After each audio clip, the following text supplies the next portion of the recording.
Okay. Um, Good evening, everyone. Thank you for joining us. I mean, I know this is a time of some distress, and everyone is feeling either anxious about a relative or they are worried about the current situation in the country and about COVID. So I think it's also a good time to realize that and to at least recognize that somewhere we have failed. As in Perhaps we were overconfident. We thought that we had managed to control the situation, but we had not. So somewhere the systems are not working. And what coronavirus has done is that it has highlighted and it has really brought out inequalities, made them visible, which perhaps were being covered up before. And one of the inequalities that now it's actually a life or death issue is digital literacy. Because you need it for your education, you need it for purchase of goods.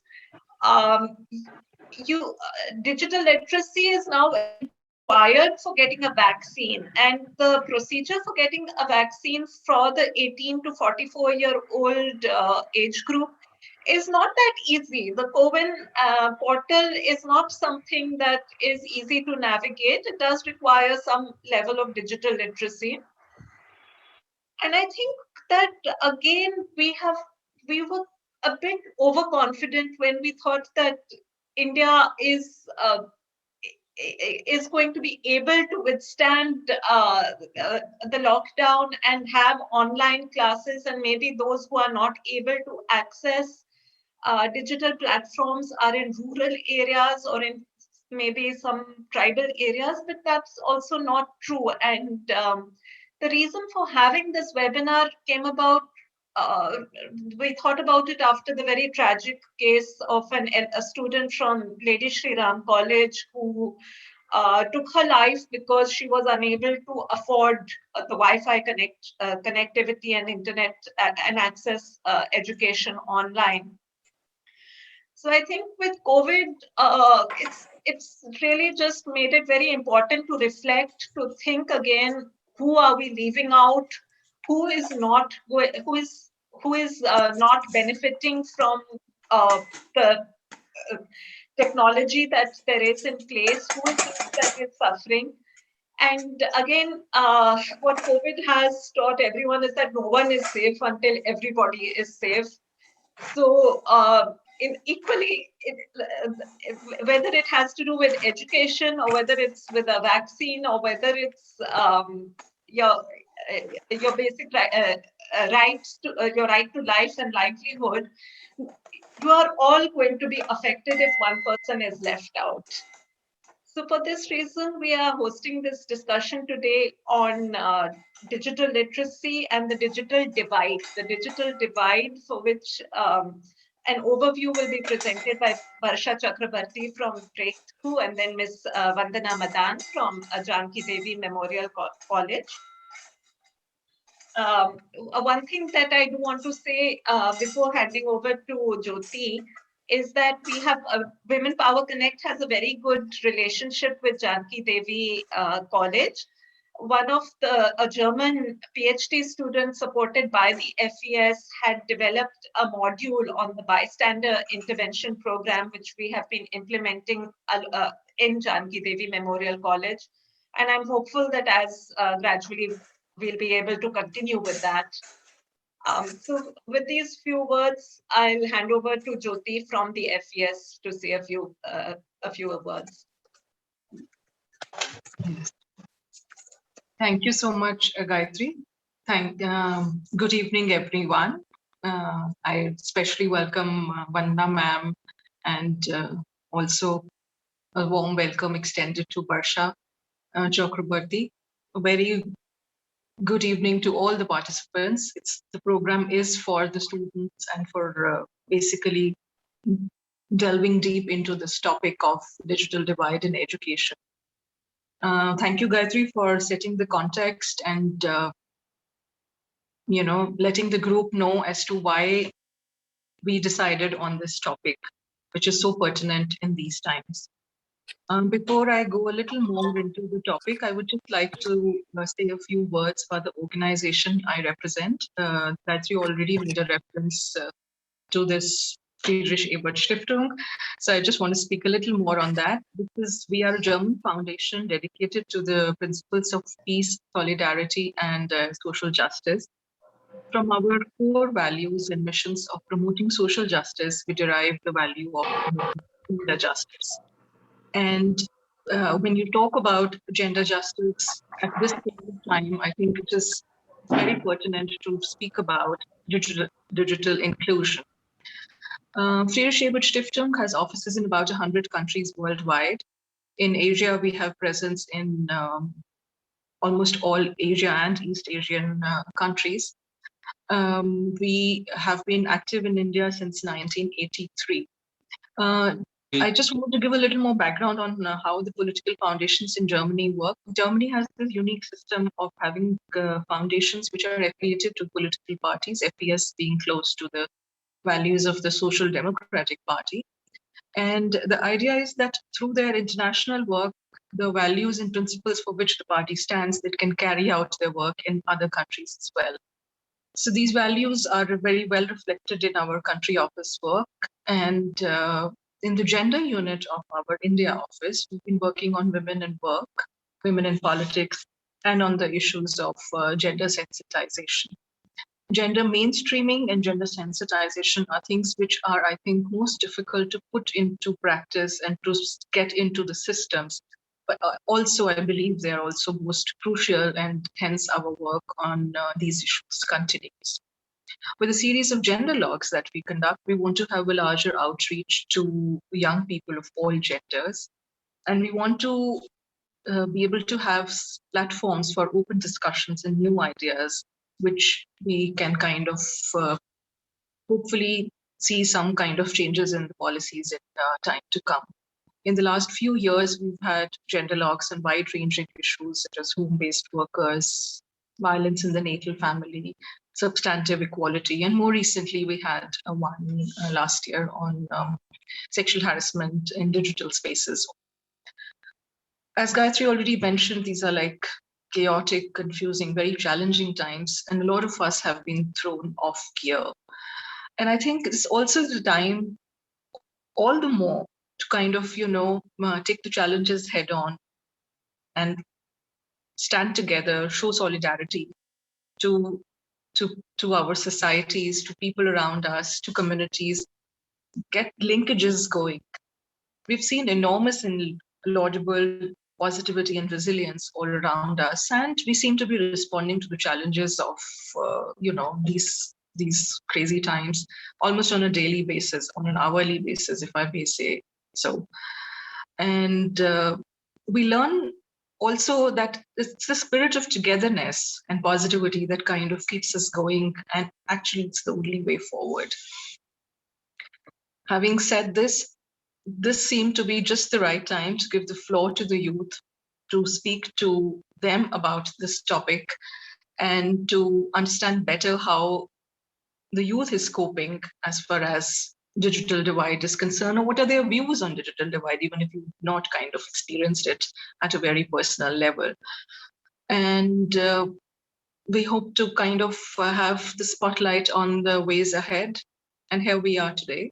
So I wish all of us empowering discussions, and really look forward to the inputs of the students and the speakers.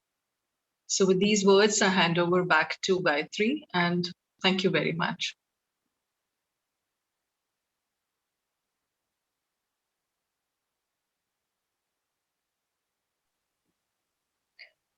So I think we can now start with the presentations from the resource persons. And Aisha, if you could take over. So good evening, everyone. Thank you for joining us.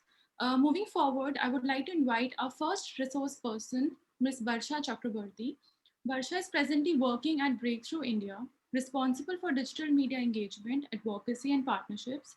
She has been part of various civil society UN Sustainable Development Goals status reports and has contributed in analyzing existing policies as a gender and digital media specialist. She has experience working on training and curriculum development and has contributed a module on digital media literacy as a part of training and resource material for wellness of school-going children. She has more than 11 years of experience working as a gender analyst within the field of policy and knowledge creation. She started her journey as a development professional with Safai Karamchari Andolan and has worked with Action Aid on implementing development programs for more than half a decade. So over to you, Varsha. Thank you, Aisha. Thank you, Gayatri. Thank you very much for this opportunity. It's very interesting. Do I have like around 10 minutes? I'll put a timer. Yeah, sure. Okay, so I'll quickly start because I have a lot to say and there's very limited time.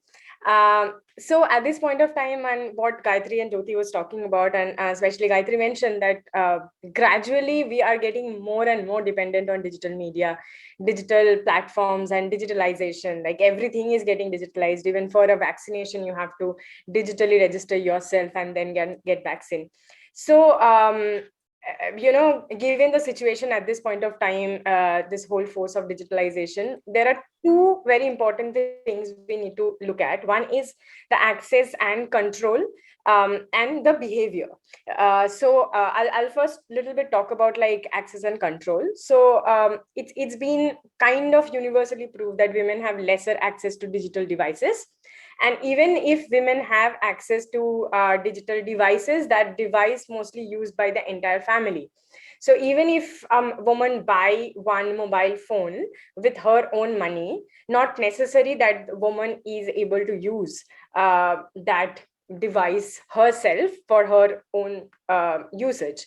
But mostly it's used by the children of the family. If you see the online classes are happening, it's also like mostly one mobile, and mostly people are sharing the device.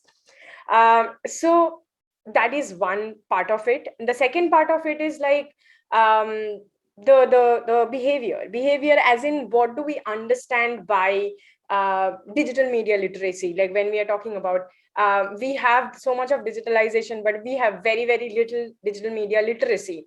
And we tend to believe that WhatsApp and Facebook is internet, but it's not, right? So whenever anybody like in the villages, when we go and we talk to the primary caregivers and health workers, and ask them like how do you use internet, what are the features you use on internet, and they mostly say it's WhatsApp and Facebook, and they have never maybe heard of Google, then never heard of other way to use digital media.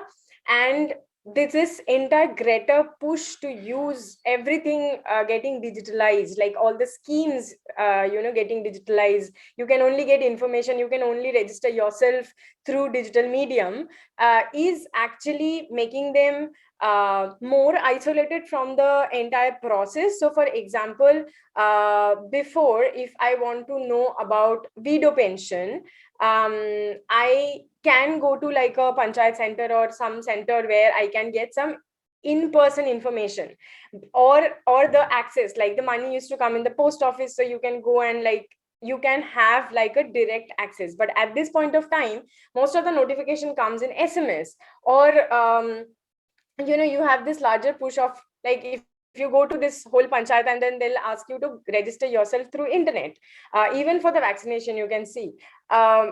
So not necessary. Now if I don't know what is internet and I don't know how it needs to be done, and always when we talk about internet, we have this imagination of like a young group of people who are like media savvy and who checking OTT platforms and stuff, but we always forget that as a chunk of women, it's very difficult for them to use internet. It's very difficult for them to access internet or learn internet in order to get government schemes and government benefits.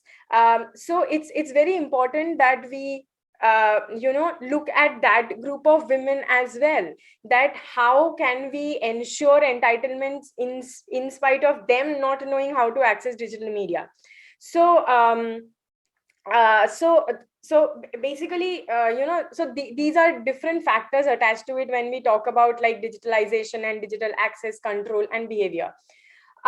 So for example, now if we look at how fake news is relevant, like even today, like people who like us who are all the time dealing with digital media and digital reports and digital how to navigate through like proper correct information, also get we also tend to get like trapped by fake news. And we so one, and in one side the machinery is getting evolved so much, and the other side there's a very limited reach when it comes to making people aware, and especially women aware about a digital media and how to use digital media. So when it comes to policy like and the strategies, when we we do talk about digital media literacy for sure, but we do talk about how can you ensure entitlements and other rights to people who cannot access digital media. At this point of time in India, it is not possible to go through and throughout digitalized. We need to have non-digital avenues as well. So if somebody wants to get registered for vaccination, there be it there digitally, but there should be a non-digital way also of registering one for these kind of crucial services. We have also seen that when it comes to access and control, especially when this from last 2 years, this entire digital the entire education system has shifted digitally, and Gayatri was mentioning that how it impacted children in rural India, because the school, a space of school is just not for education. It's also source of nutrition. It's also source of going out of your own household and creating your own safe spaces and networks. So it's just reducing the whole educational institution only to classroom. I don't think it's justified. So I think especially in the rural India, there should be certain common centers where people can go and access, because at this point of time most of the girls are dropping out because they're not able to attend schools, and even this year it's continuing. So it's getting more and more difficult for them to continue with their education and live it, whether digital and non-digital. So there are certain fundamental challenges we have, which we need to definitely ensure. You cannot think of a larger strategy without ensuring certain realities and certain gaps, and which is very much there. So I think in India we need to, when it especially comes to access and services, especially rights reaching to people, digital media literacy, along with digital media literacy, I think we need to have some non-digital avenues, and also to create that ecosystem, like getting e-sathis to help older women in order to access digital platforms, or digital ways to access or to get information, or students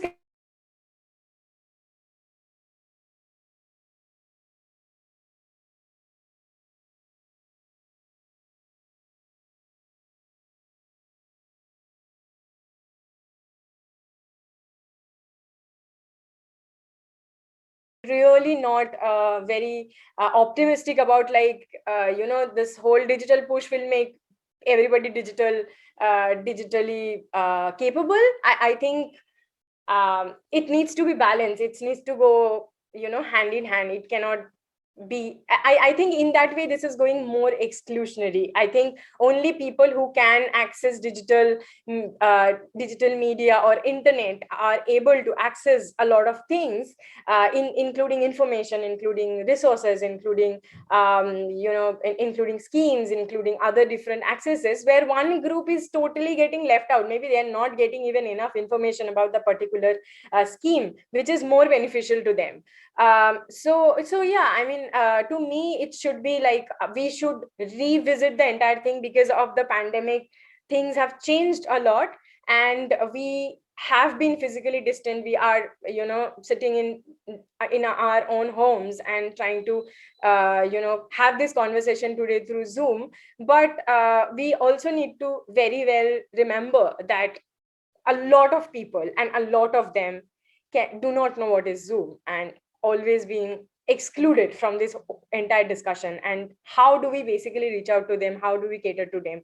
So I think it should be our prime mandate at this point of time. And one thing I forgot to mention, that when we were talking about the digital media behavior, how one is, people do not know how to use digital media properly. People also do not know how to navigate through this whole violence in digital media, online violence. And we have seen that how um, you know in the Zoom bombing started, like that was something very new to us. Last year we realized that, oh, people are showing their private parts in the Zoom meetings, like serious Zoom meetings, or like even online classes. There were so many harassment things. So yeah, my 10 minutes is over. So I mean, yeah, there is just so many components there, and I just try to touch upon everything. If you have any question, I'm happy to answer. Thank you very much. Thank you so much, Barsha. I think that was really well put up. And I really like the point on having more non-digital avenues as well. Moving forward, I would now like to invite Ms. Vandana Madan. She is an associate professor of sociology at Janki Devi Memorial College, University of Delhi. She began her teaching career in 1987. Her areas of academic interest include Indian society, history, culture, environmental issues, and gender. Her edited work, The Village in India, published by OUP, is on the social sciences syllabus of over 20 Indian and foreign universities. She has spoken at many national and international conferences over the past 3 decades and received the Best Teacher Award in Sociology from the University of Delhi in 2009. She has also been a consultant for the ICSE board and a member of several academic committees at the university, and has an abiding interest in educational reform and social transformation. So over to you, ma'am. Thank you so much. Thank you so much, Aisha. And let me begin by thanking Gayatri for asking me to do this. And thank you, Jyoti, for being FES, because so much of the things that we want to do on gender and women, I think, are made possible by you.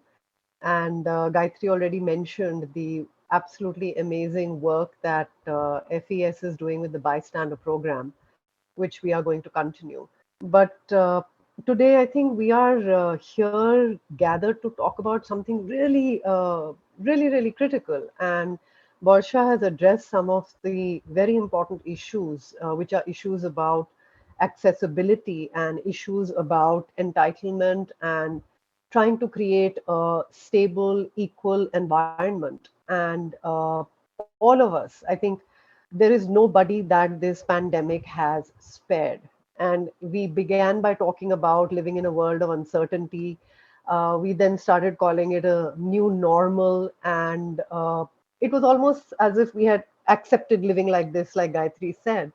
And then I think today, in the present situation, we've come to the conclusion that this is a great leveler. Everybody's talking about how it's a great leveler.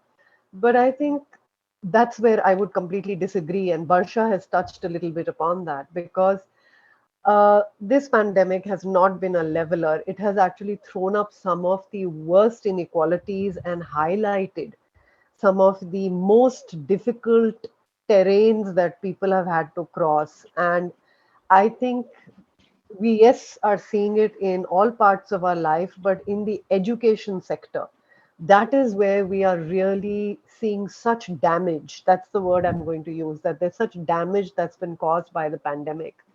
And yes, uh, talking about the digital divide highlights where we are facing the problems, but not just talking about the digital divide. I think when you start talking about solutions, and as the title of our webinar today is about inclusion, when we start talking about inclusion, I think that's where that sense of divide really appears. That's where the sense of divide becomes even more obvious. Because when you start to talk of inclusion, the question that arises is, how do you include? Where do you include? Those are the issues that start coming up.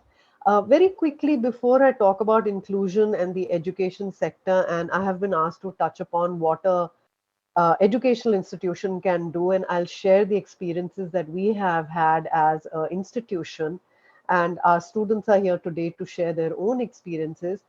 I want to just very quickly say, how do we understand digital divide? Everybody understands it, but I think just trying to define it, we usually call it a digital gap. We call it a digital gap between individuals. And when we say digital gap, we are essentially saying it is a gap in terms of opportunity, meaning what access you have and what you do not have. I think Barsha very nicely called it entitlement. Now, why are we concerned? As educationists, why are we concerned? We are concerned as educationists because those who miss out the chance to benefit from digital education because they have to use internet and the web, they are going to suffer future social, economic, political, emotional repercussions, cultural repercussions. They are going to suffer life opportunity and life chance repercussions. And that is what concerns an educationist. And I think the important thing for us to remember is that regardless of how we define what a digital divide is, it is negative for those who are affected by it or those who are subjected by it. So the question that arises then is, how do you reduce it? How do you remove it? What can you do? And in the world of education, what can you do? And I'm only speaking from my perspective as someone, as Aisha introduced me, I've taught for over 3 decades. Obviously, the immediate question is inclusion. What do you mean by inclusion and how do you create inclusion? Because we are talking of inclusion in relationship to internet. We are talking of inclusion in terms of ICT, in terms of use of technology. And I think even before we start talking about inclusion, we all agree that there is a divide. And that divide is not just a digital divide, it's the divide of the privileged and the underprivileged. And there is such a huge pitfall here. And once upon a time, when we talked of digital divide, people would essentially say, oh, it's about those who have internet and those who don't have internet. That is lack of access through internet services. Today, it's no longer about just lack of internet services. Today, it has also become about the device. And again, Barsha touched upon that, the gender divide in the house. Who gets to use the electronic device for class? Is it your brother? Is it you? Who takes the mother's phone for the online classes?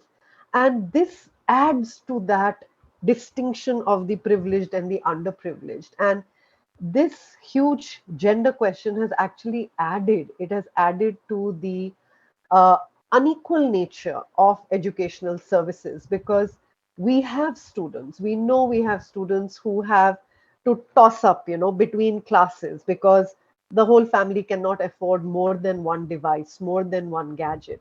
So how do they do it? How do you play that balancing game so that everybody gets an equal education?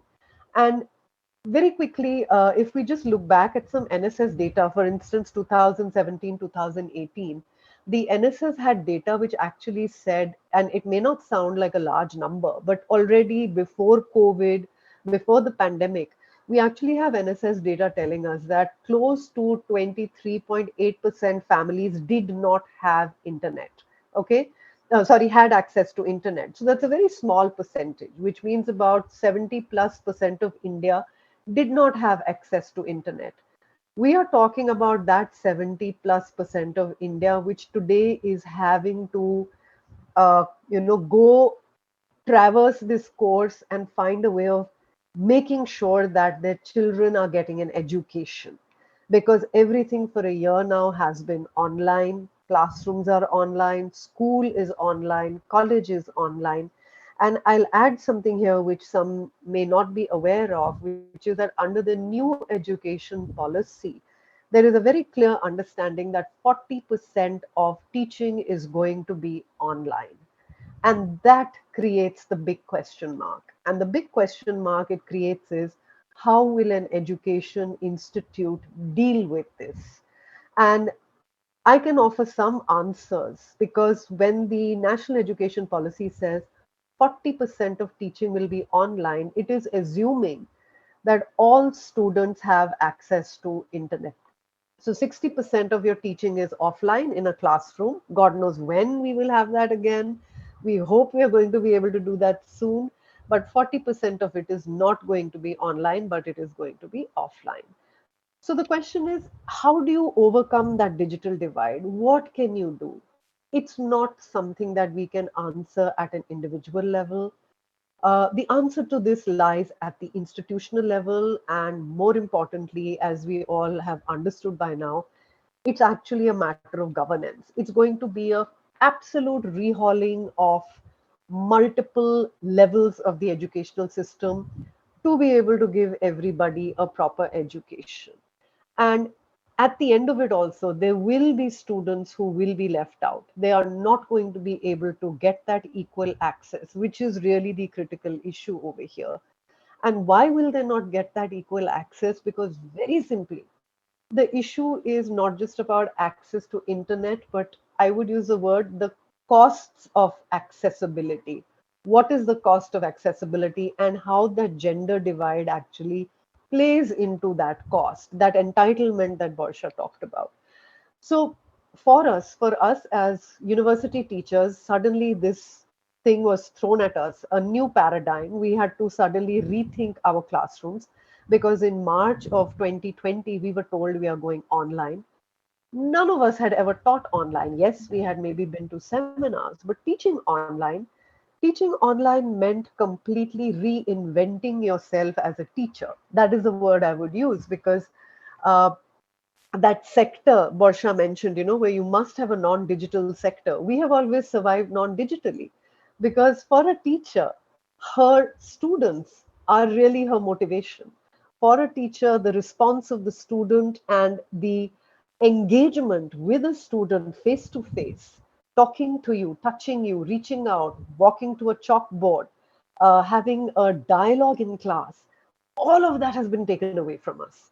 We do not have that. And I know personally how much I have had to rethink my interaction in the classroom and reinvent myself as a teacher, because I have had to find different ways of connecting with the students and different ways of motivating students. And for a teacher, the toughest thing and probably the most important thing is to be able to bring a student to class and to have a student in class. And what Zoom and Google Meet, reworking, and very quickly, so that I don't overshoot my time, what have we done as an educational institution to try and help students cross over some of these problems? Of course, I want to say over here that in all of this, probably the biggest shock has come to students who joined college in first year.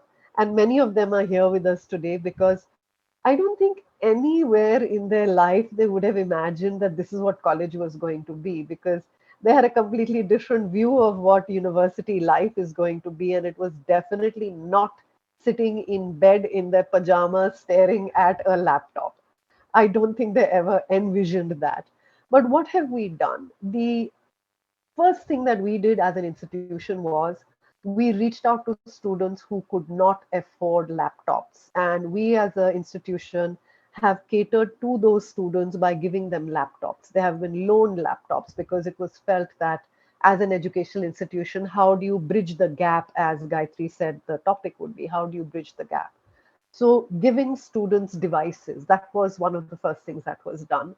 Had teaching been partially online in college, meaning on site, the other thing the institution had done was it created Wi-Fi accessibility to all students by having Wi-Fi hubs. We have Wi-Fi hubs, and I think this is for the future something very important, that all educational institutions should have Wi-Fi hubs where students can come into college and they still can at least use the Wi-Fi hub in sanitized environments. In fact, if I'm not mistaken, in the US, in parts of California, they have come up with a fascinating idea called rolling student study halls. And what they do is they have buses which drive into a district where you have students living, for example, if it was Janki Devi, a lot of our students come from Karol Bagh and from East Patel Nagar. So a bus would come into a common area and the bus would be carrying internet. And students are able to hook up to the internet and they are able to work through that. So that is something we obviously haven't done, but we have created these hubs for the students. And some students have come into college and tried to study from college. Other than that, what the educational institutions have tried to do is they have uploaded class material, lectures, seminars, readings, which students are able to access both online as well as offline. So that would mean that even if you do not have internet at a particular time, a lot of this data is uploaded on the college websites. And it is also made available to the students in the form of a classroom section on the websites. And the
life in slums, life in homes, which will tell you that very often for children in slums who live in slums or who live in lower class neighborhoods, and let me just say all neighborhoods, very often school or college is a place where you run away to from the domestic violence that happens in your home.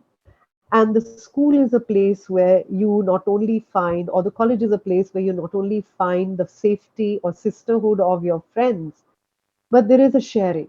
There is a sharing that allows you to cope, and that is gone. So, that I think is an equally significant loss. And I will stop over here. And thank you again for having me, and I'm happy to answer any questions. Thank you. Thank you so much, ma'am. Before starting with the presentations, we have a few minutes. If anybody has any questions, they can unmute themselves or they can mention it in the chat session. Anybody has any questions?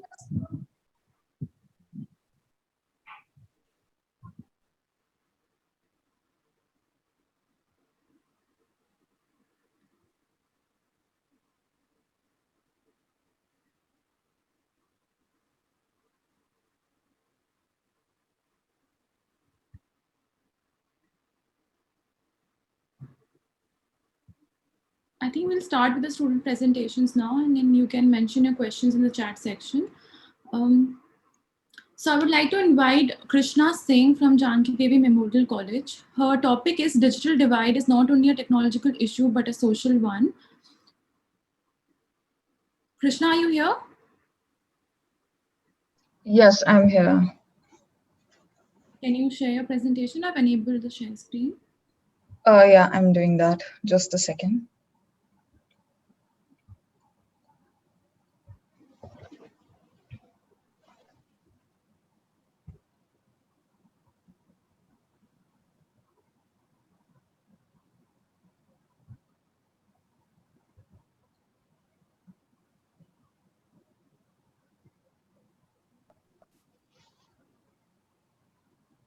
I hope the screen is visible to all.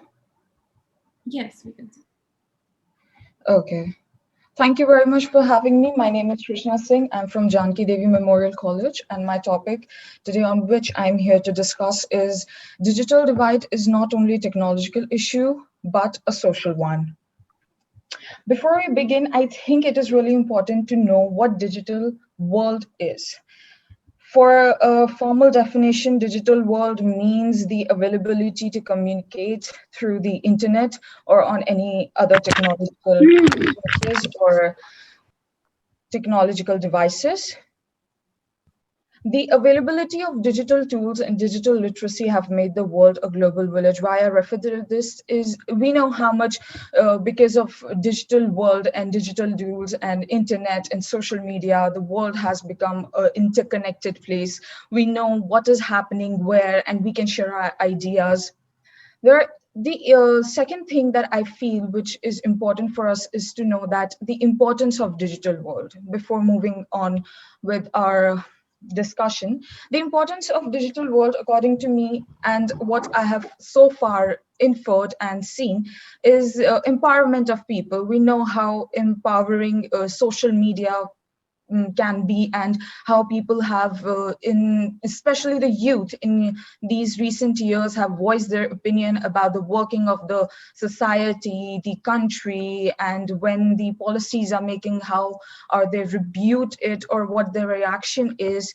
The second is flexibility in work and life. We all know how flexible our life has actually been after the introduction of internet. You just need to pick up your phone and you can order food, clothes, online shopping, and so what, like digital banking. There's so much that you can do. So yes, because of digital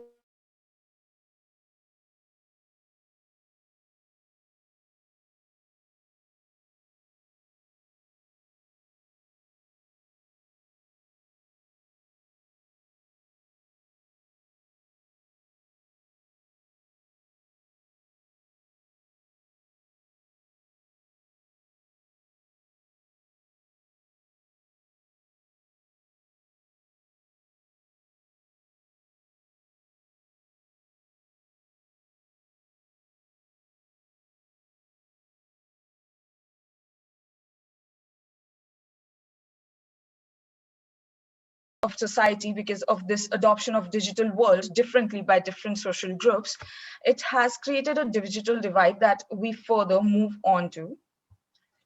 Well, what is digital divide? Digital divide is, again, if we go on the definition of digital divide would be distinction between people who have and who do not have access to informative and communicative technologies. But does that really mean a digital divide? The definition is appropriate in a country like India, again, where there is so much inequality amongst people along with lines of caste, class, gender, and so not. So is this definition really appropriate to describe the digital divide in India? Though digital divide, I think, and I feel has moderated traditional divide, but it has created new type of divides within society, which completely are dependent on the availability of digital devices.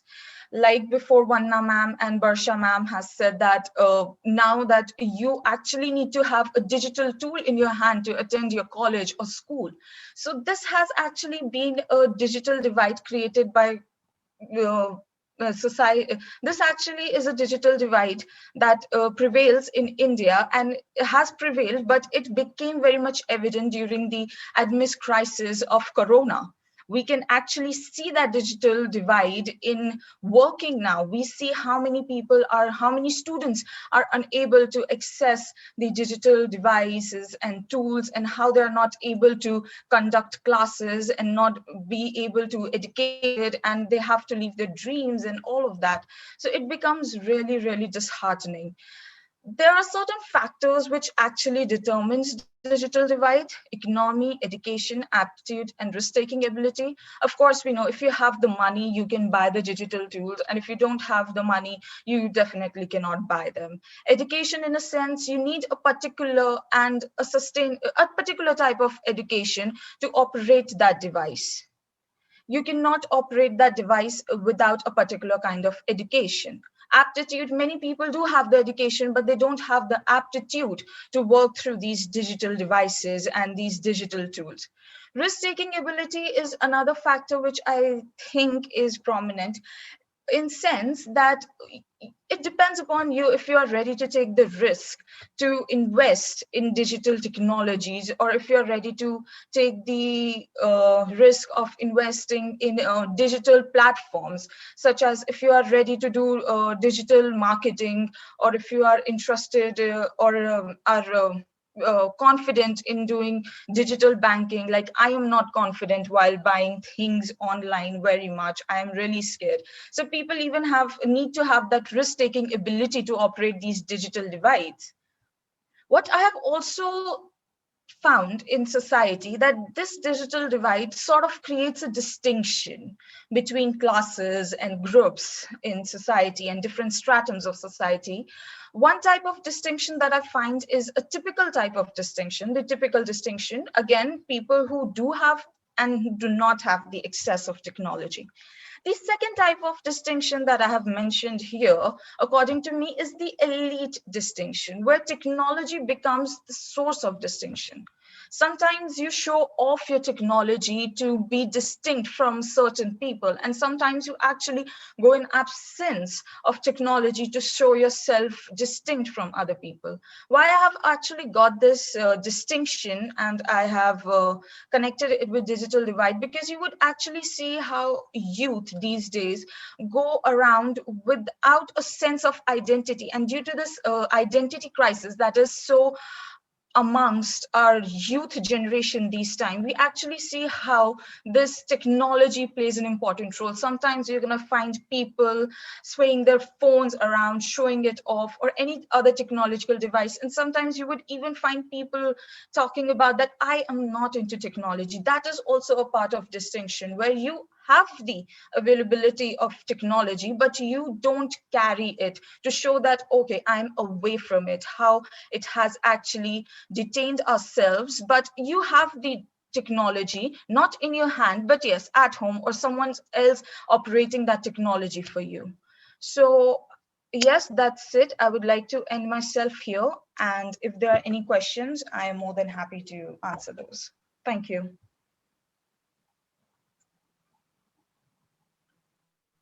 Thank you so much, Krishna. Next, I would like to invite Megha Sachdeva. Her topic is digital divide is not only a technological issue, but a social one. Megha, are you here? Yes, ma'am. Your share screen is still on.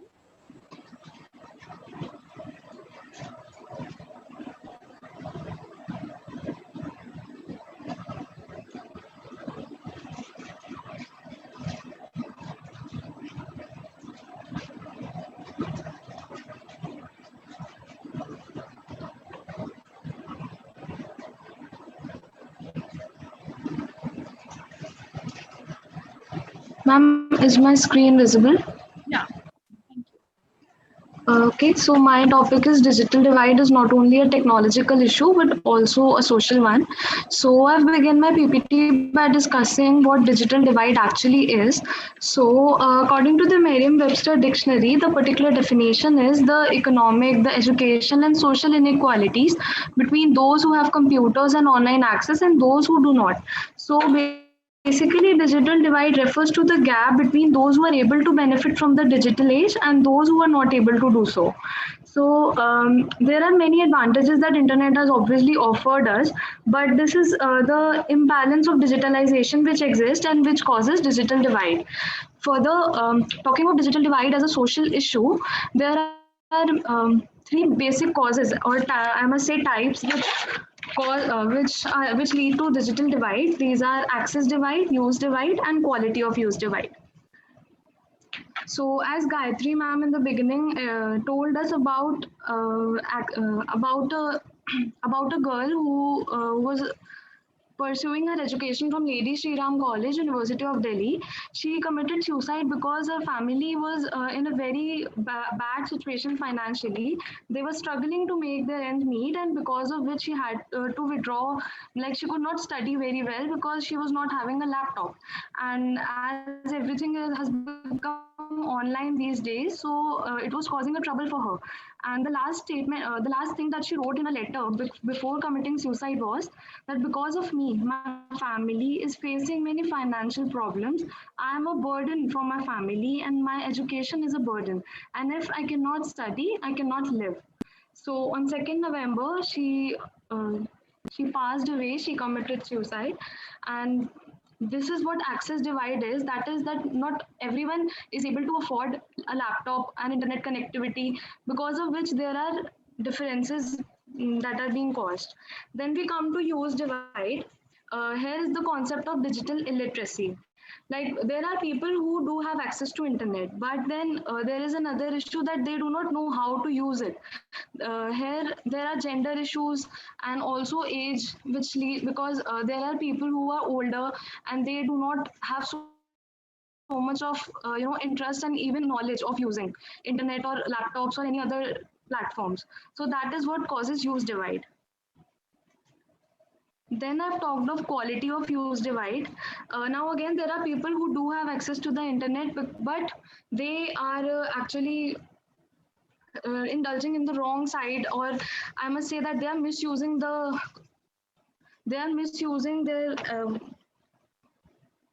for example, there are children who have access to internet, but then uh, it causes academic downfall to them because they are using social media platforms much more than they should do that, and that is why their academic downfall occurs. Then I've talked of consequences of digital divide. There is lack of communication and isolation. Like, even in my own class, I've noticed that there are kids who do not have access to internet in their area, and so they are not able to participate in in seminars or in even the casual discussions that we have in our unofficial groups.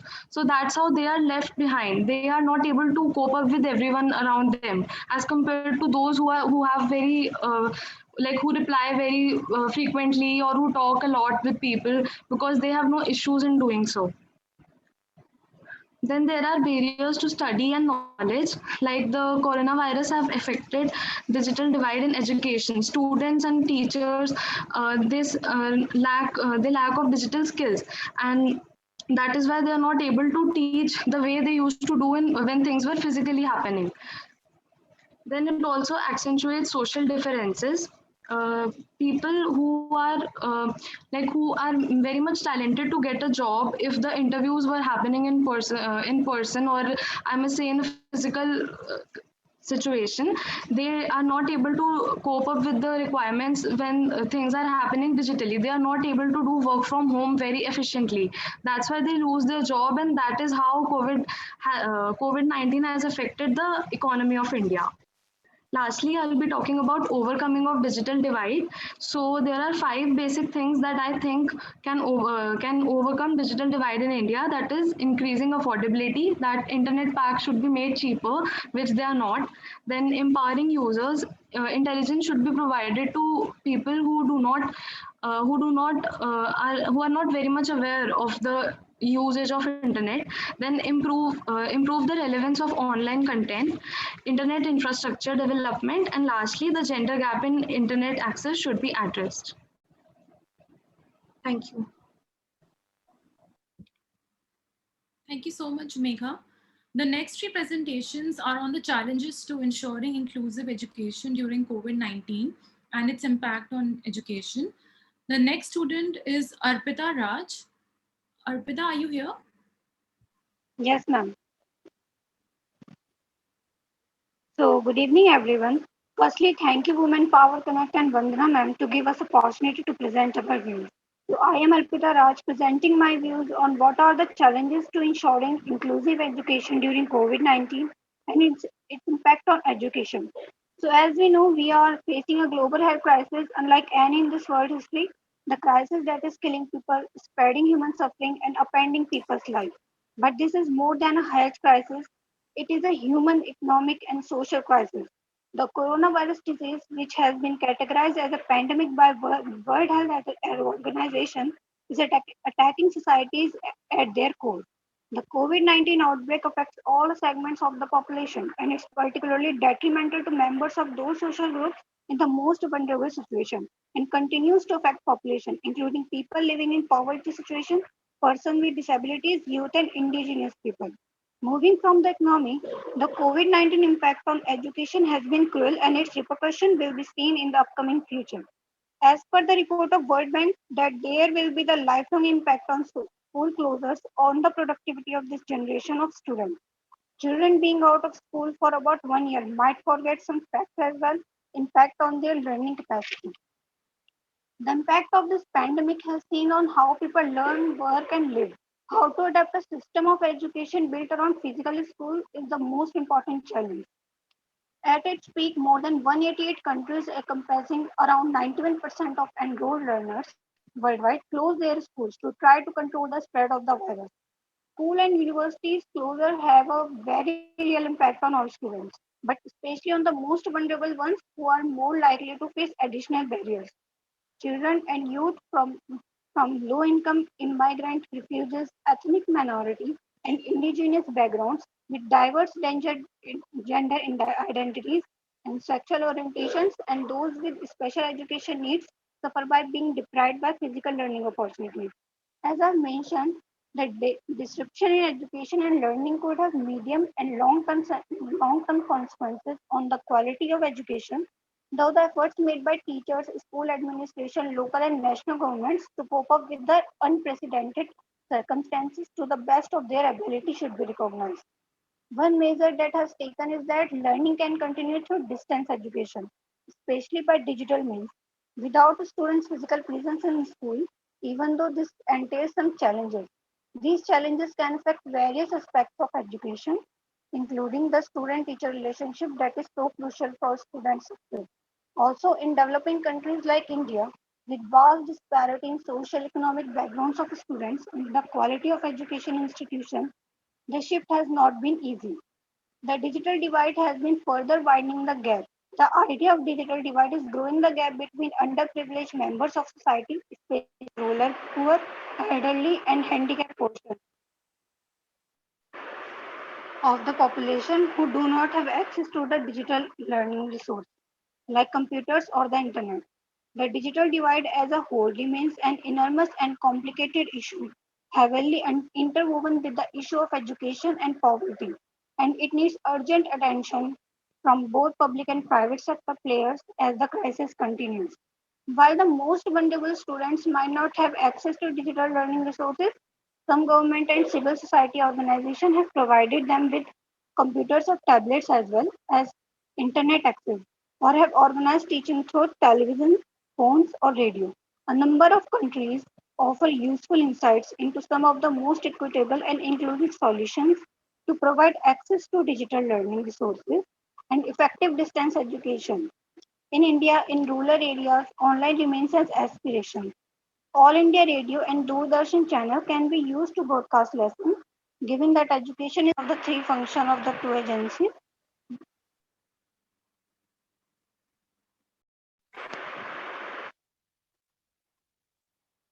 Sorry.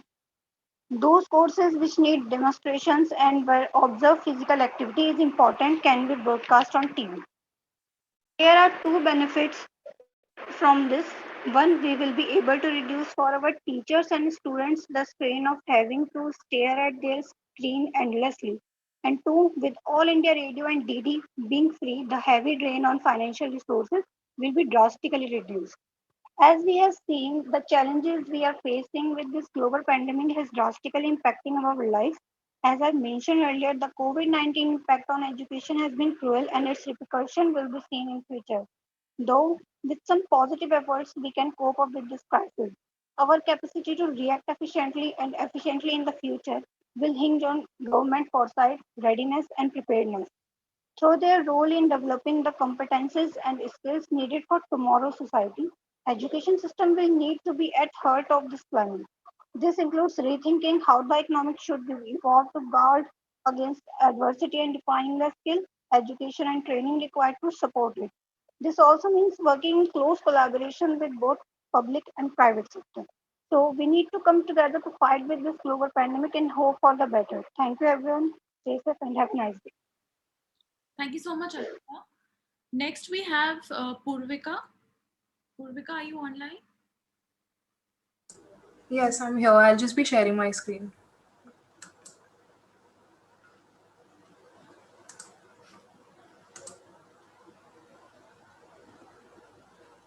I hope my screen is visible.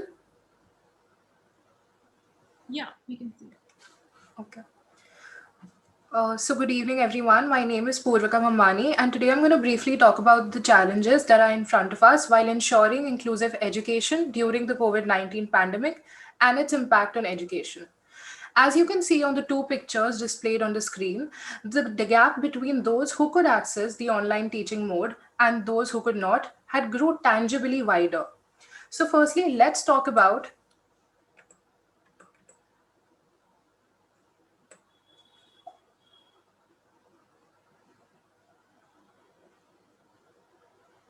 Am I audible? Yeah, now we can hear you.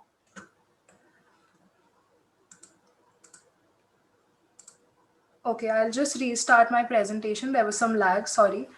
So I'm just going to briefly talk about the challenges that are in front of us while ensuring inclusive education during the COVID-19 pandemic and its impact on education. So through these two pictures on the screen, we can see how the tangible divide between those who could access online learning platforms and those who could not grew wider. Now let's firstly talk about the pandemic and its effect on our education. As we know that the onset of the COVID pandemic virtually changed our lives in a completely unprecedented manner. One of the biggest challenges that it posed was the overarching importance that technology and the online mode assumed in our day-to-day interactions and activities. Out of the many challenges that the online learning mode posed in front of us, some of them was the adjustment gap and the digital divide. The pandemic spurred the largest disruption in education, exacerbating the already existing educational inequalities all over the world and especially in our country. How to ensure equality of access, how to ensure availability of resources for students of every strata of society were questions posed before our education system. Given the low level of internet penetration in rural areas, the financial limitations of families, and the lack of technological resources for the students belonging to underprivileged homes, the gap between those who could adjust to the new way of learning and who could not grew wider. So, how can we help the students? I'm going to briefly talk about the who, the what, and how of this question. Now, firstly, let's identify who all are at the adverse end of the online education spectrum. There are broadly some categories that we can identify in our society. Firstly, are girls. Secondly, are differently abled students. Then are students belonging to low income families and students from rural areas. What are the challenges that are posed in front of our education while ensuring inclusive education for all these students? So, according to research, only 11% of households in India have access to a computer or the laptop. As we know that the pandemic period has proven to be difficult for both the parents and the children in terms of having access to online platforms for education. Proper internet and electricity connections continue to be a challenge for families in rural areas especially. There are additional concerns regarding the access to technological resources to girls in many families. In fact, Fund research estimates that as a result of the pandemic, 20 million girls in developing countries may never ever return to classrooms, as girls are the first to be pulled out of school, put to work, and care for younger siblings when families face economic hardships, as many have during this pandemic. Another section of students that has been adversely hit by this pandemic are the ones with disabilities. The lack of accessibility features excluded from the online learning platforms has also excluded these children from being able to learn at home using the online resources. So I've compiled some suggestions that can help us to ensure inclusive education for everybody. How can the education be made inclusive and given the impact of the COVID pandemic? Firstly, there is a need to strengthen and increase the internet penetration in our country. There also needs to be usage of funds by educational institutions to aid students in accessing technological resources. There's also a need for curating a stimulus package by the government to ensure that economic inequalities don't worsen during the pandemic. We also need to invest in distributed energy resources to ensure the to ensure improved educational access. There also has to be involvement of civil societies and NGOs to help students monetarily and educationally. As the medium of learning has changed in today's times, it is imperative to ensure that students all across the spectrum are able to learn. There is no reason why a certain section of students should be made to feel inferior because of inaccessibility to educational resources.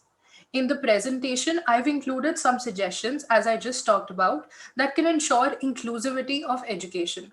But apart from all these suggestions, we can also do our bit by aiding the educational needs of one or more students around us who may be at the disadvantaged end of the spectrum. At the end, I'd like to say that it is only when we take a compassionate, empathetic, and holistic approach that we will be able to ensure education for all. Thank you. Thank you so much, Purvika. Next, we have Nabiha.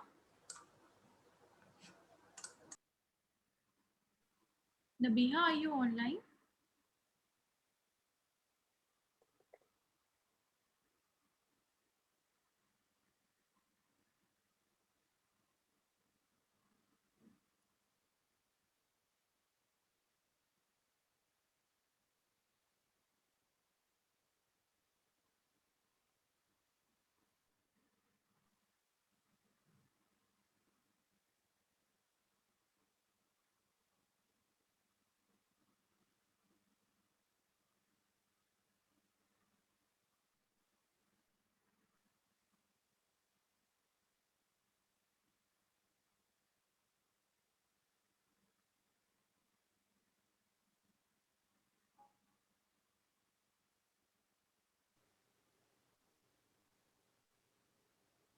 I think Nabiha, we can't hear you.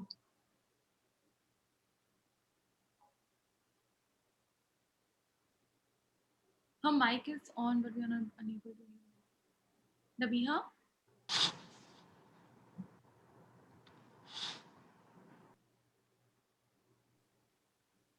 Maybe there are internet issues because I think Nabiha is in Guwahati. Yeah. she's I think somewhere there.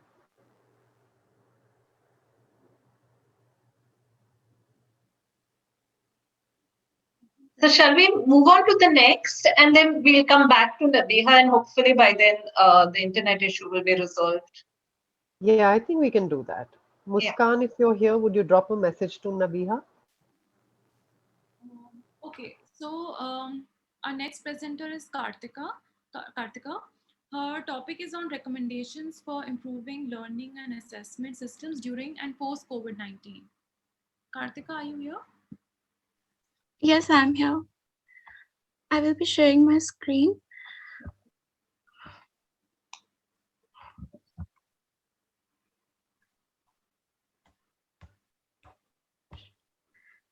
Is my screen visible? Yes. Please go ahead. Good evening, everyone. My topic is recommendations for improving learning and assessment systems during and post COVID-19. It was in March 2021 when countries across the world began shutting down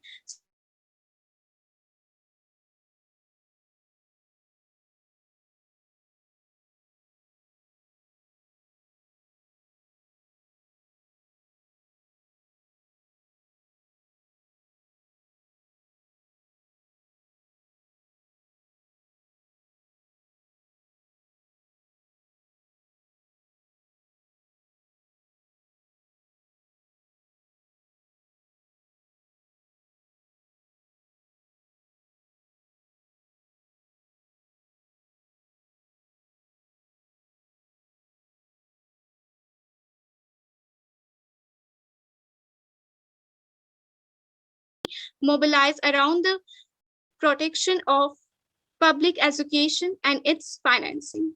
Lastly, I would like to suggest that the Indian traditional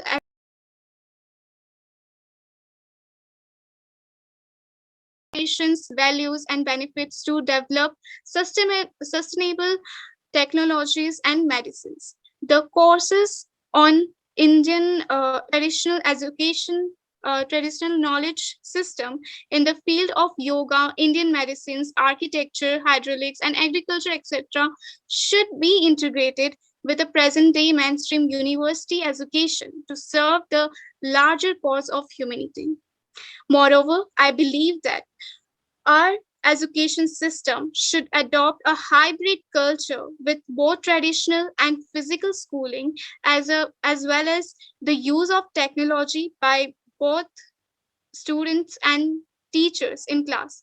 This will not only make it easier for both the sides, but also will be the beginning of new era in Indian educational system.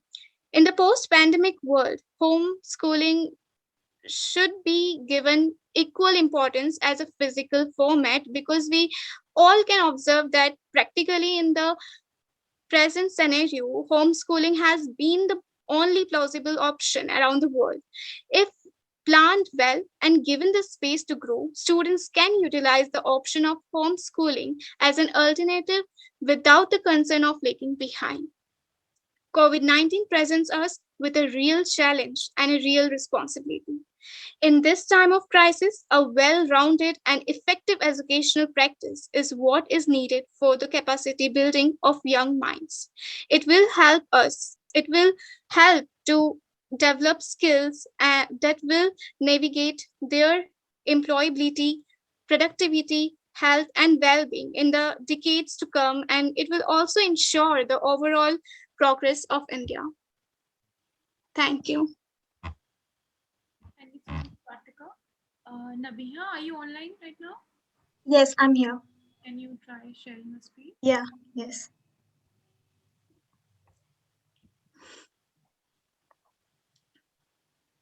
Kartika, can you please stop sharing your screen? Yeah, just a second.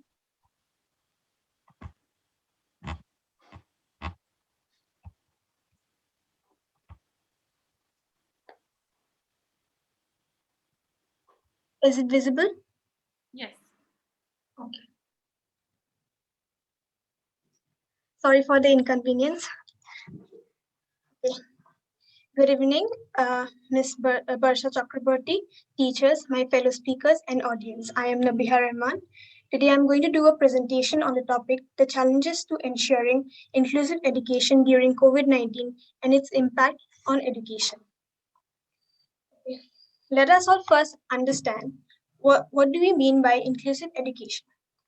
Inclusive education means that every child is valued and receives a high quality and equitable education. Inclusive education is carried out in a common learning environment, that is, an education setting where students from different backgrounds and with different abilities learn together in an inclusive environment. It also about ensuring access to quality education for all students by effectively meeting their diverse needs in a way that is responsive, accepting, respectful, and supportive. Students participate in the education program in a common learning environment with support to diminish and remove barriers and obstacles that may lead to exclusion. On to the next slide.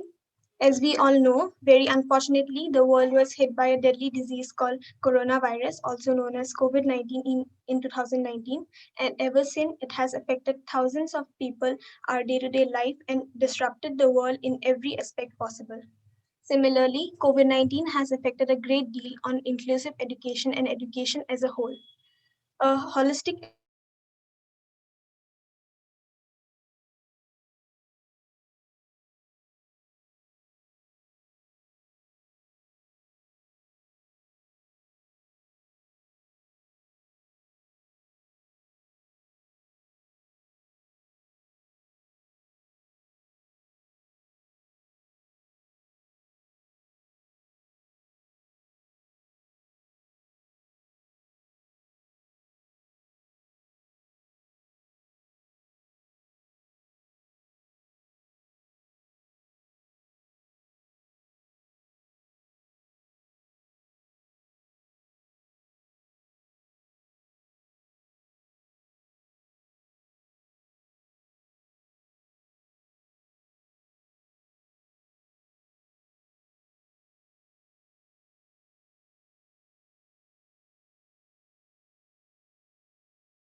innovative approaches to provide inclusive education to all students, such as number one, access to and use of technology.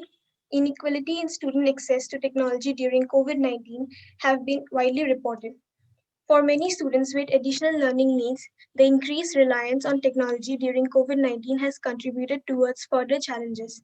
But strategies such as providing students with teachers or education support staff phone numbers and ensuring online lessons are recorded so students can watch them in their own time repeatedly as needed were implemented. Number two, supportive schools, school responding flexibly to the needs of students and teachers are given importance. Teachers teaching in small towns and supporting each other with lesson planning and sharing of school resources, and this also helps in experiencing less burnout. Number three, passion and commitment of teachers. Teachers globally describe how strong their passion for the vocation and commitment to help students experience positive learning outcome has enabled them to cope with the challenges associated with COVID-19. Number four, moreover, many organizations are providing tools for children with disability and ethnic and linguistic minorities that include sign language and multiple language subtitles in remote lessons. In conclusion, the outbreak of COVID-19 has taught us that change is inevitable. It has been a challenge to education institutions in many ways and has hampered to a great extent, which led to a great amount of confusion, doubt, postponement, or delay in exam. There was also not enough space for co-curriculum. The digital world was a dilemma for both teachers and students. Though there were many negative impacts from the COVID-19 outbreak on the field of education system and its method uh, its method a step higher, the pandemic has opened gates to innovative methods of transmission of knowledge across the globe. However, it was very challenging to India as many people live in areas without internet and others attend more poorly equipped government-run schools. No doubt, many efforts are made to continue education at all levels with online methods, but it cannot be made available to everyone. Last but not the least, thank you for organizing this webinar on digital divide and letting me present my views on the topic. Thank you.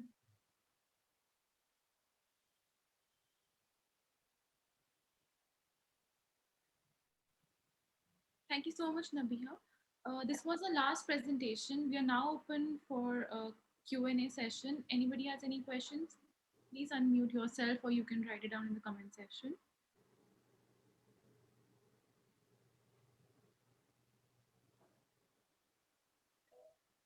Is there any other student we've left out? Any one more presentation?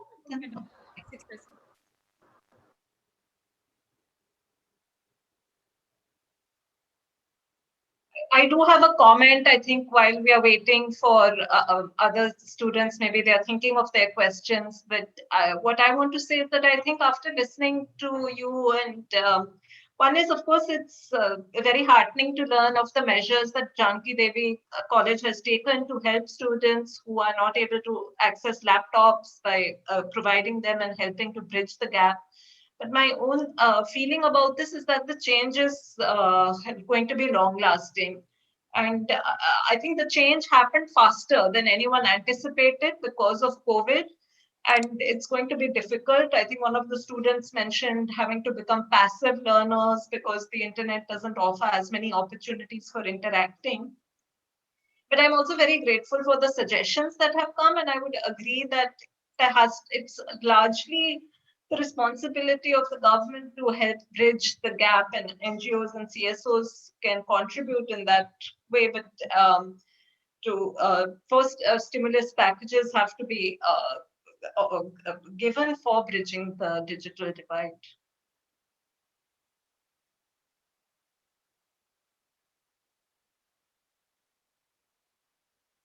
I don't think there are any questions or comments right now.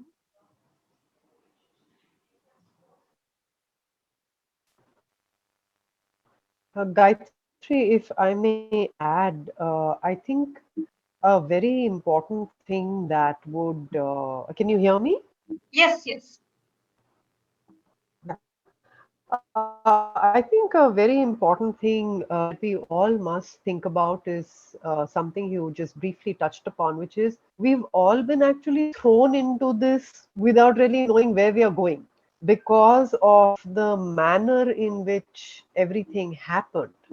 And, the education system, particularly, of course, everything, but when you look at schooling and when you look at education, if this is going to be long term, which it is going to be, we would have to do a whole rehauling of the education system.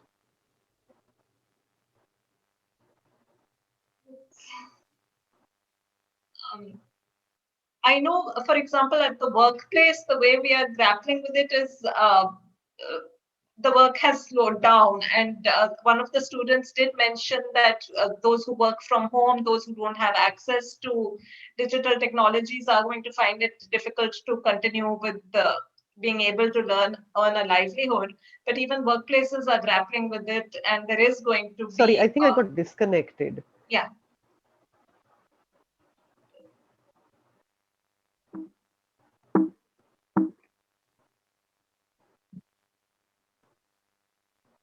Can you hear me? Yeah, we can hear you.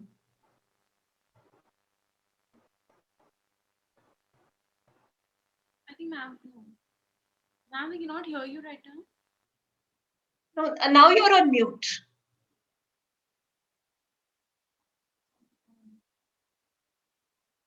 Yeah. No, again, you are on mute. I think Oh, again, she's on mute. issue.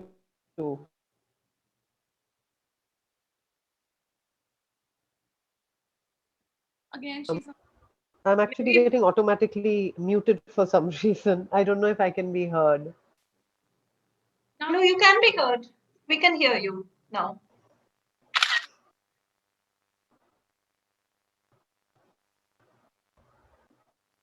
We can hear you.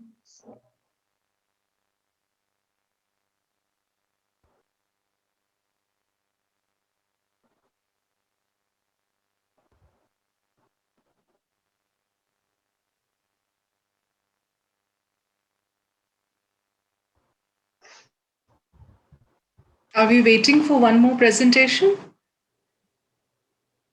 No, ma'am. All the presentations are done. Okay. Okay. So we do have some comments on chat and a little bit of feedback. One of the comments is that long hours in front of the virtual screen has many health problems. And yes, I would agree with that totally. Okay, one question that is coming is, what is your opinion on hybrid schools and colleges, which have been in existence in many countries for a long time? But how long will it take in India to adapt to it? Will this apocalypse experience give that boost of motivation to make the change? This is from Ananya. Ananya, maybe you can unmute yourself and explain what is a hybrid school and college?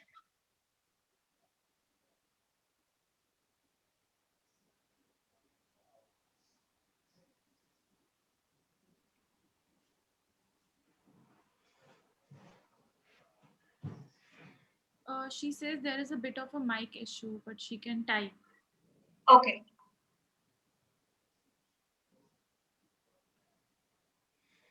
But I assume this would be the same as hybrid workplace. Like, you do part of the things online and the rest you do offline.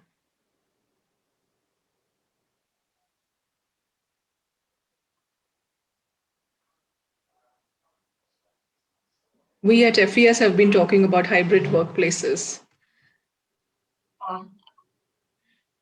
Okay, there's a question if we can speak a little in Hindi. Maybe Aisha, can you translate that question on hybrid workplaces in Hindi?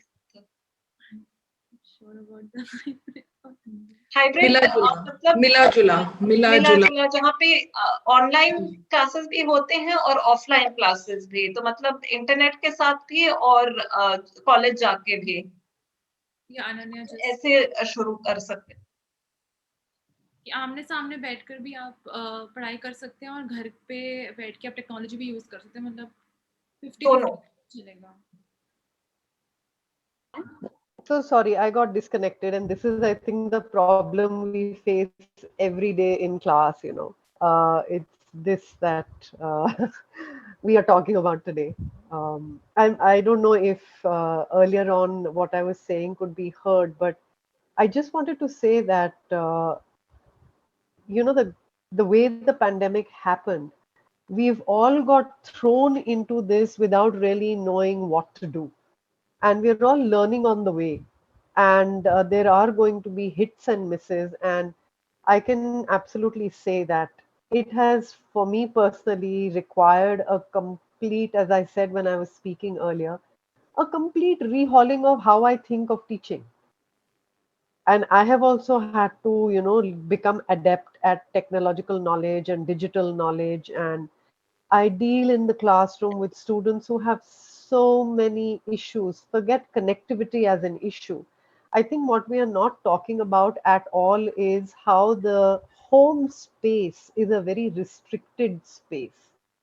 And in that home space, where in the morning the mother saw the husband off, the children would go to school, the husband would go to office, and then the mother was there at home by herself in many homes. Today, the father is there, the mother is there, the children are there. So the whole home space has got redefined. And I think in a lot of homes, there are first generation learners. So the priority of what is important is also not recognized. So even if you're sitting at home and doing your class, your mother will very easily say to you, Mera ye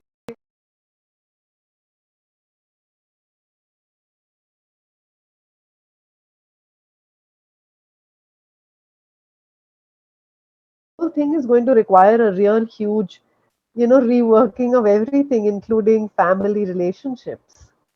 And it's had a devastating impact. It's had a devastating impact because I think we have begun with the assumption, we are moving, there's an assumption that everybody has access. That's the problem. सबके पास, as somebody said Hindi में, सबके पास access नहीं है. हम बहुत assumption के साथ move कर रहे हैं. हम ये मान के चल रहे हैं कि सबके घर में बिजली है. हम ये मान के चल रहे हैं कि सबके घर में उनके पास फोन है. लैपटॉप छोड़िए, सबके पास फोन है, नहीं है. और एक बच्चा अगर फोन पे बैठेगा, वो 12th स्टैंडर्ड का बच्चा फोन पे बैठेगा या 10th स्टैंडर्ड का बच्चा फोन पे बैठेगा, बेटा बैठेगा कि बेटी बैठेगी. और माँ का जो फोन है उसको कौन इस्तेमाल करेगा, क्योंकि पापा का फोन तो पापा इस्तेमाल करेंगे. सो it's a very it has social impacts, it has had cultural consequences, and like I said in my small discussion, major future consequences in terms of opportunities and life chances. We are looking to a very sad future for a whole generation. I'll stop with that.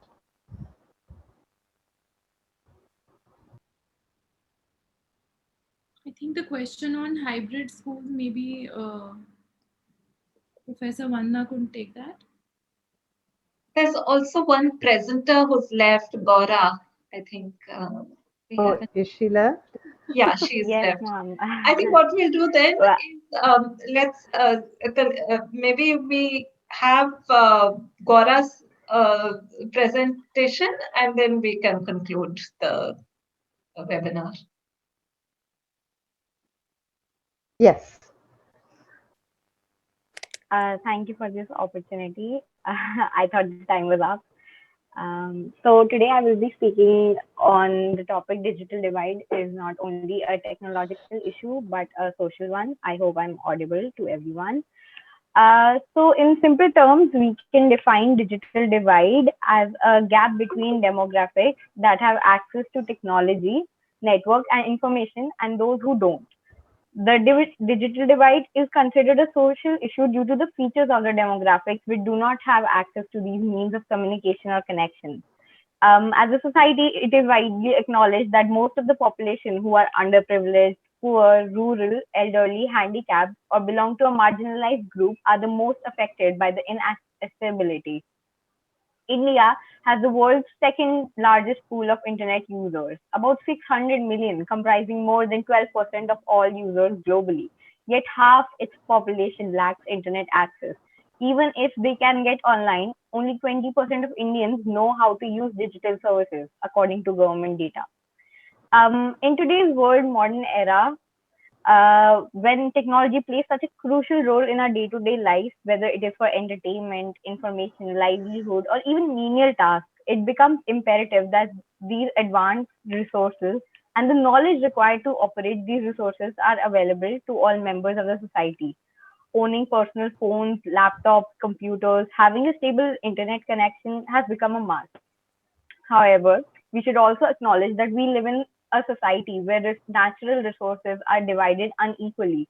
Thus, there are many existing factors which create and widen the gap of this digital divide. Lack of education can be one example. It has been observed that those with college degrees or higher are 10 times more likely to have internet access than at work than those with only high school education. Educated people have a greater online presence and less hesitancy. Another such factor is income. Low income families lack affordability for resources. Due to lower income levels, poor neighborhoods lack infrastructure available in affluent areas. Privileged people reside in urban areas surrounding the hub of IT companies and abundance of opportunities as compared to less financially stable groups. Thus, we can see the lines of digital divide expanding between rural and urban regions. According to the 75th round of National Sample Survey conducted between July 2017 and July 2018, just 4.4% of rural households have a computer against 14.4% in urban areas, and with just 14.9% rural households have access to internet against 42% households in the urban area. Such numbers confirm the extent of India's rural and urban digital divide. Another such factor which is tied with the societal element is gender. As touched upon by Barsha ma'am and Vandana ma'am, there are clear indications of gender gaps in terms of internet literacy and accessibility. Due to patriarchal nature of the society, the gender norms of socialization often restrict or stymie the access of network and information for women. Like I mentioned in the question, the comment I left, that a 2018 Harvard study in India identified a fear within society that women's mobile phone use would enable promiscuity or erode traditional Indian courtship norms. In this case, the problem is not only lack of infrastructure or resources, like Vandana ma'am said, but the arbitrary rules built on the foundation of primitive norms, which deny access to them. All these variables are more often than not intertwined in nature. Lack of education among women can lead to their literacy and ability to navigate limit their literacy and ability to navigate a mobile phone. The lack of education is often a result of financial instability in lower income households and poor households. Thus, the reason for digital illiteracy are all connected in a way. Many sociologists define the digital divide as a phenomena which is entrenched with the idea of social exclusion and inequality. The existing inequalities provide power and resources to a group of individuals belonging to a higher class who monopolize access to opportunities and resources. This divides the population into two groups, as also mentioned by Krishna, the haves and have-nots. This may also be the case with digital access. Like, for example, telecommunication facilities are more readily available for wealthier communities and are more attractive for developing companies to establish themselves. As a result, poverty in less fortunate neighborhoods make it less appealing for investment by outside companies and thus further aggravating the divide. Well, there is no doubt that there hasn't been a growth in number of wireless subscribers in the country over the past years, but this growth only indicates the rise in basic telecommunication facilities. Services such as online classrooms, financial transactions, and e-governance require access to the internet as well as the ability to operate internet-enabled devices such as phones, tablets, and computers. As many as 80% of the Indian students couldn't access online schooling during the lockdown, and many might not return to classrooms when they reopen, according to a recent study by Oxfam. We were faced by this reality of inequality in our country, or around the globe for that matter during the pandemic, which rendered the unprivileged even more vulnerable. Many social, economic, and cultural political factors weigh in when we discuss the digital divide in the country like India. We should understand that it is a multi-dimensional phenomena, and thus it is of paramount importance to comprehend that it is not only a technological issue but a social one. Again, thank you for this opportunity.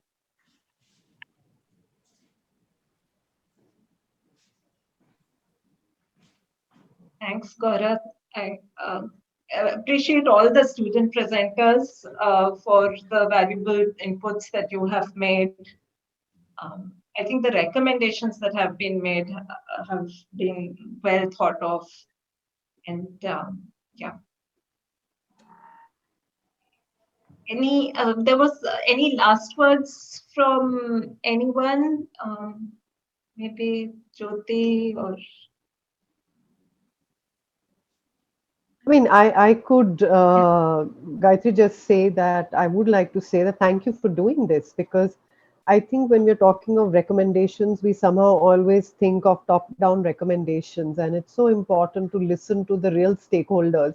And the stakeholders here are young people, young students. They've been the real stakeholders, and I think it's been a devastating impact on the educational sector. And all of us, civil society, government, educational institutions, social economic institutions, family institutions, we all have to get together and find a solution so that in the long run, we aren't going to lose out on a generation of learners who did not get what education should be like.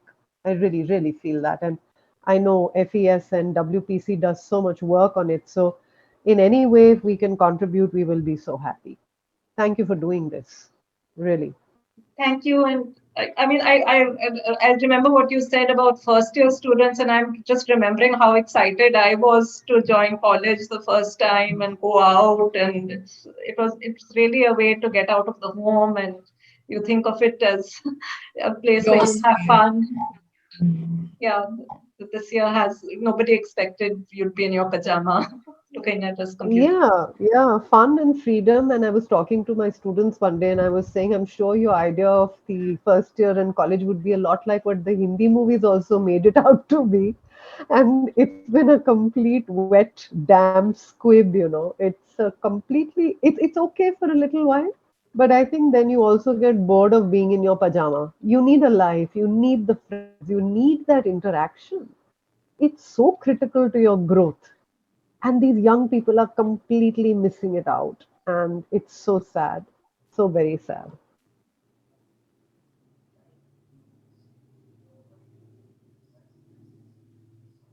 Jyoti, any last words from you? And then maybe we could conclude.